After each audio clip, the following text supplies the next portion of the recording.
Hello. I thought I'd do a video about the Studiologic Sledge. The keyboard that's probably most famous for being orange more than anything else. Started a trend about being an interesting colour rather than black or grey before the Nords came along. I'm fairly sure about that. I'm not 100% positive, to be honest. Certainly before Nord got big, certainly. And really, just to say about why I have one. I bought it new. A little bit about the architecture, voice architecture, and then my experience of owning it. And I've owned it for well over 10 years now, I believe. It's certainly been in this studio for 5 years, and I'm fairly sure it was in the other one for 5 years as well. I actually can't remember when I bought it, and I don't keep things like receipts and stuff after the year. So the reason I bought it was essentially for a master keyboard.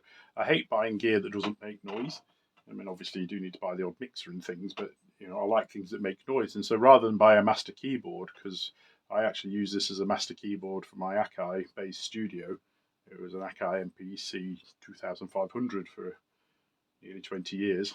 I've just recently switched to a MPCX, and this is still my master keyboard. One of the biggest reasons is it's got Aftertouch.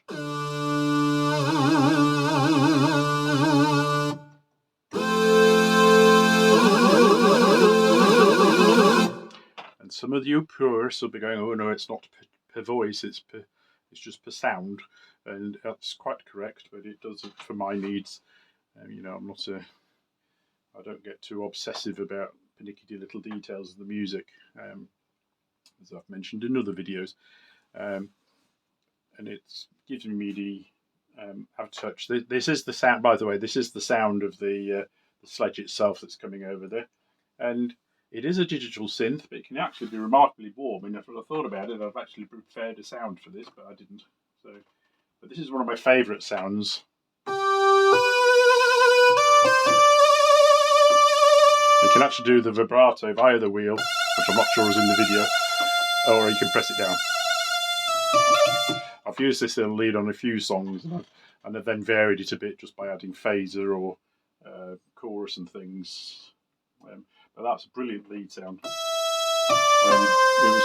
can't remember if I altered it, but it's number 4 Omni Lord on the in the presets, but you can alter them and you can edit them and do things to them. You don't have to say them.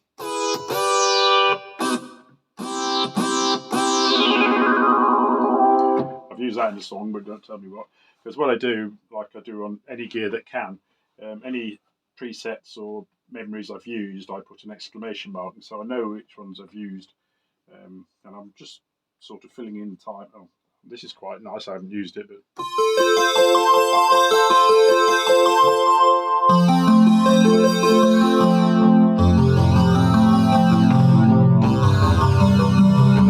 I don't know how well that comes over, but it actually has a nice full bass for a digital synth. And modern digital synths, I would say, sound much more analog than older ones like this, but it does have a very nice bass end. This is one of the things analog synths struggle to do. I mean, they can do it, I know, and it all depends on the individual synth, but.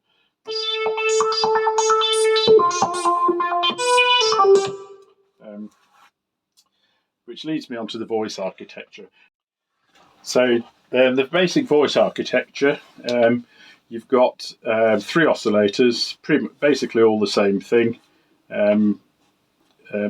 Oscillator 2 can be synced to oscillator 3, and then you can use one. You can use the frequency, which modulate 2 and 3, and that gives you loads of permutations before you get to the filter and so on. There's also a full modulation matrix where you can set your what sort of wave, your destinations, depths, and which LFO or the wheel you're going to use. You've got 3. Let me get this correct. 3 sources, and you've got 1, 2, 3, 4, 5, 6, 7 destinations, and then you, like I said, choice of waveforms, and you can alter the speed and depth. And there's I've forgotten how many you can do. I think it's 4, but I can't remember now because it's been a little while and it doesn't really matter. I mean, to me, what matters about synth is how nice it is to use and does its sound fit in the mix of your things. I mean, there's some fabulous synth sounds out there, absolutely brilliant, but they're very hard to use in a song. I have to say, this is used 85–90% of the time, not using its sounds at all. I actually just use it as my master keyboard, but I have used quite a few of the sounds in here over the years.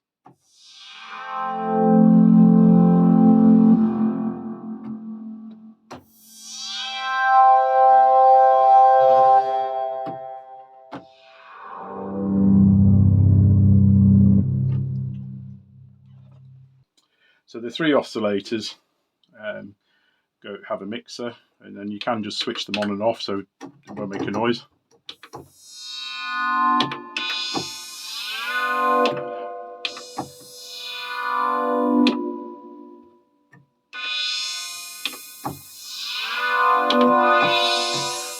So that can be quite useful if you want to analyse one of the presets, like I was in effect just doing there, was just showing you what the 3 different oscillators were doing on that sound.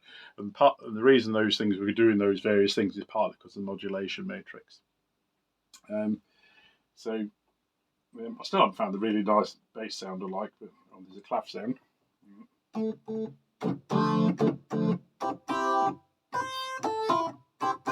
Bit surprised I haven't used that one. In the days before they started calling them plucks, I used to use quite a few of those sounds. I use them less these days.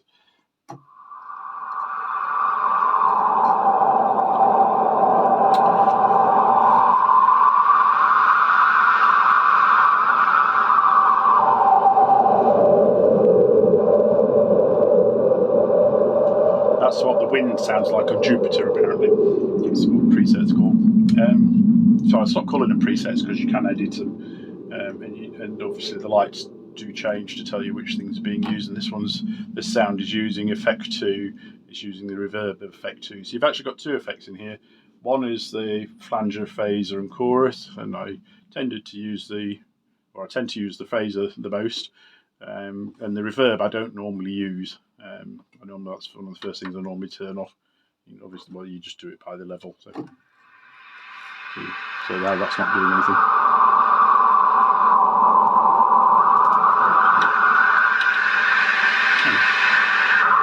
Right. So stop this. And then you've got the amplifier envelope, the standard ADSR, and you've got a velocity control for the keyboard's got velocity as well. And the Aftertouch is particularly why I bought it. Quite a few keyboards around had velocity, but the Aftertouch was something I particularly wanted at the time. And this is one of the cheapest ways at the time. I think it's the early 2000s. I can't remember exactly when, but it was one of the cheapest ways of getting an Aftertouch keyboard. And I'd very much treated the sound engine as a bonus, but it was actually a very good sound engine, very much like an analog synth. Just the added bit of a modulation matrix, and obviously very normal these days, but it's about having presets, because obviously until relatively recently analog synths couldn't really do presets very easily. And then the filter and its own, and that's its ADSR envelope and the filter up there, and it's a standard low pass filter. So there's one thing I was going to do. Oh, it's got a drive. Sorry, I knew there was something else I was going to mention about it. It's got a drive. Well, see if I can find a better sound.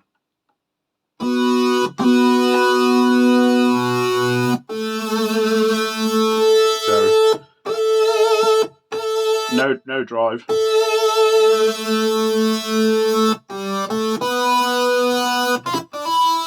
Makes it sound a bit more like an amplifier guitar sound, doesn't it? And you see the mono lights come on. So quite a lot of the lead sound things are set in mono. Off the top of my head, I'm fairly sure it's 16 voices you can have, because this has had the software update. It's not supported anymore. I'm not even sure Studiologic still exists, but the software update I have it crash less. One of the things this has always done ever since it was new is it does like crashing, but not to the point where you lose the sound. What actually happens is when you're switching sounds, it doesn't, or it doesn't change the display. Sorry, it'll switch the sound, but you don't know what sound you're on because the display hasn't changed. It's obviously a software glitch, and they didn't fix that. Interestingly enough, it still happens, but just not as much as it used to. But I mean, for how much I use it, it's fine. It just means I would never use it live, or be very careful about using it live. I mean, people played live with much less reliable things than this in the 70s and early 80s.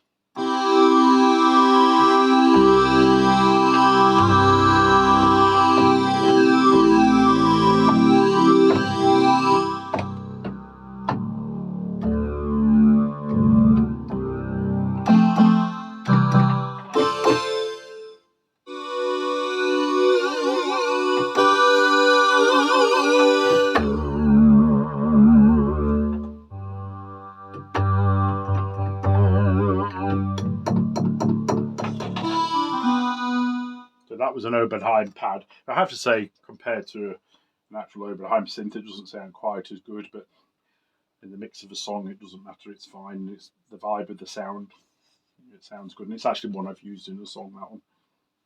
Another analog pad.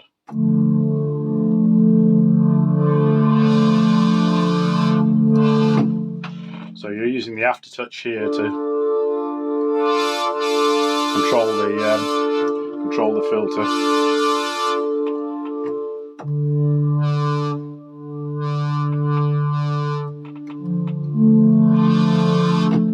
One of the great things about this for me recording into the MPC is that obviously is recorded as MIDI information, and you play it back to the Sledge and it will actually play it as the same as what you recorded. So terribly handy.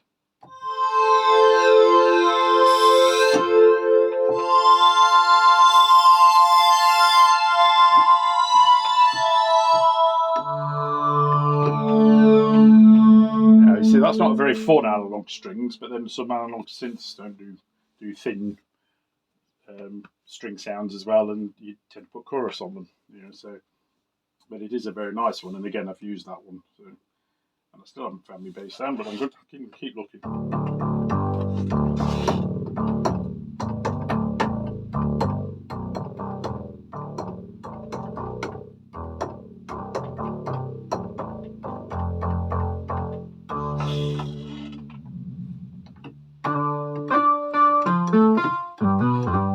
Nice bass sound. I haven't used that one, but I'll just like test it.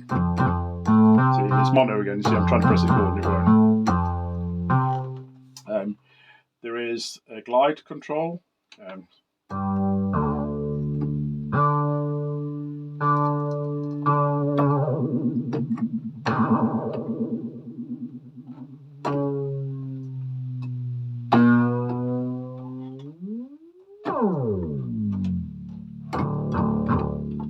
can just turn it off. The thing about having the lights on the on-off buttons is actually really handy, and like every now and again, if I forget I'm playing a mono sound, it actually tells me, so it's actually quite useful.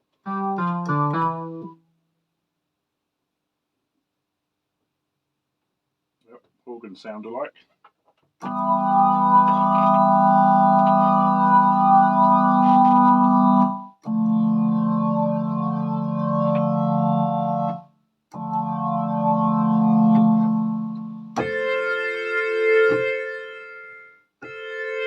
So I'm just playing with the release to, because most of a real organ, just cuts off, but I don't really like the way they do that. So that's why I actually play most of my organ sounds from synths, where I can adjust the release on it, so I can just have a little bit. I quite often, what I like to do is have the filter close just a bit faster than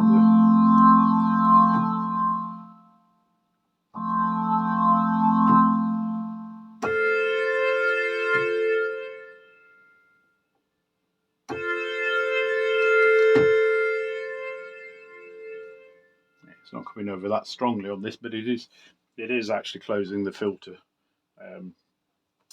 faster than the sound's getting quiet. So again, it's just something that's a bit more natural sounding compared to real instruments in inverted commas. To be honest, there's not a lot else to say. There is the black version, which is exactly the same internally, and I just think that means it's boring because it's black. I'm not going to lose this beggar, and you can find it in, with the studio lights go out as well. The MIDI implementation is good. I've had no issues. It's got 2 hot pedals, one for expression and one for hold. I have those both in, and they get recorded over MIDI as well. It's the stereo out, so it's worth. I know it's normal these days, but it wasn't always in the old days. And it does have a separate headphones, which is a bit of a pain in the bum that it's on the side, but it's not the end of the earth.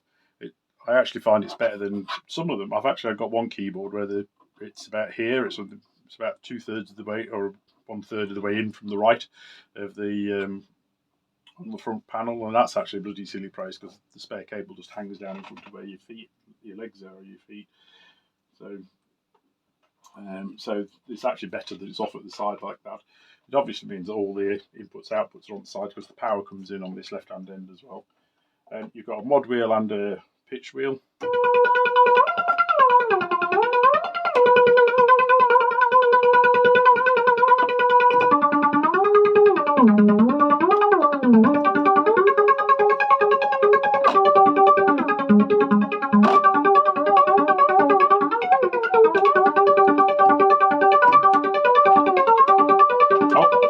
See, that nicely tells you about the one thing I didn't think to mention.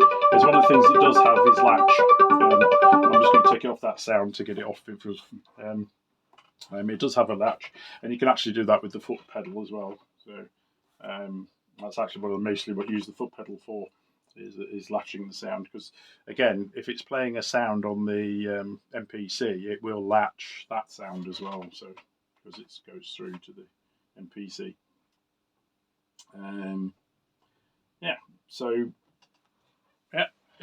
It's not a classic synth. It's not supported very well, and it has a few glitches, but I love it. It's a great little synth. Well, it's not that little. Is it? It's certainly over. It's about 1.2 meters, I guess, and it's not light either. But it's a great synth. It sounds good. It goes into the mix well. It has got these glitches, but in the studio situation they don't matter. I love the keyboard to play. It's actually one of the reasons I bought it. The reviews at the time said about its great keyboard, because it was a keyboard manufacturer, I believe, that set up the Studiologic brand. And yes, it does have a great keyboard, and it's why it's not been replaced. I've bought some more expensive synths since I got this one, and this is still the nicest keyboard. And still, I've got others with Aftertouch now, but this is still the best, and it's why it's still my master keyboard. And it'll be staying in my studio possibly until I die, I expect. So if you have any questions, comments, or would like more details about the modulation matrix or something, just let me know in the comments and I'll willingly do that. I just don't feel the technical specs tell you much about a synth, really. It's how it sounds and how it works, and this very much works like an analog synth, and just got a few extra bits. One bit I didn't do was about it's supposed to be able to play samples, and I never got that to work properly. There is a thing about putting user samples in and being able to play them, and I never got that to work well. Even when that's the main reason I did the revision 2 update, and I couldn't get it to work properly, so I just gave up in the end. I had a sampler anyway, so it didn't really matter. But it would have been nice. So that. Again, if somebody's ever got that working, I'd be quite pleased if you put that in the comments about what you did, and I'll pin it so that other people can learn from it as well. But sorry, that's one bit. So it's just a classic case of an unsupported synth from a small manufacturer. These are out there. It's not unusual in computer world, so they put gear out to be beta tested. Put stuff out that's not actually ready to be sold to the public. It's not, and it's gradually spread to other industries, and unfortunately it happens in the music industry, and this was one of the ones where it happened, but it was a small manufacturer trying to get going and needed to get some money in, I suspect. So you can sort of understand. Anyway, it's something I don't need, and so it doesn't matter. So I like the sound, and I do actually use its bass sound quite a bit. But the best thing is its keyboard, and yeah, it's better than any other keyboards I've played with in the last 15 years. And so, like I say, I'll be staying forever. Okay.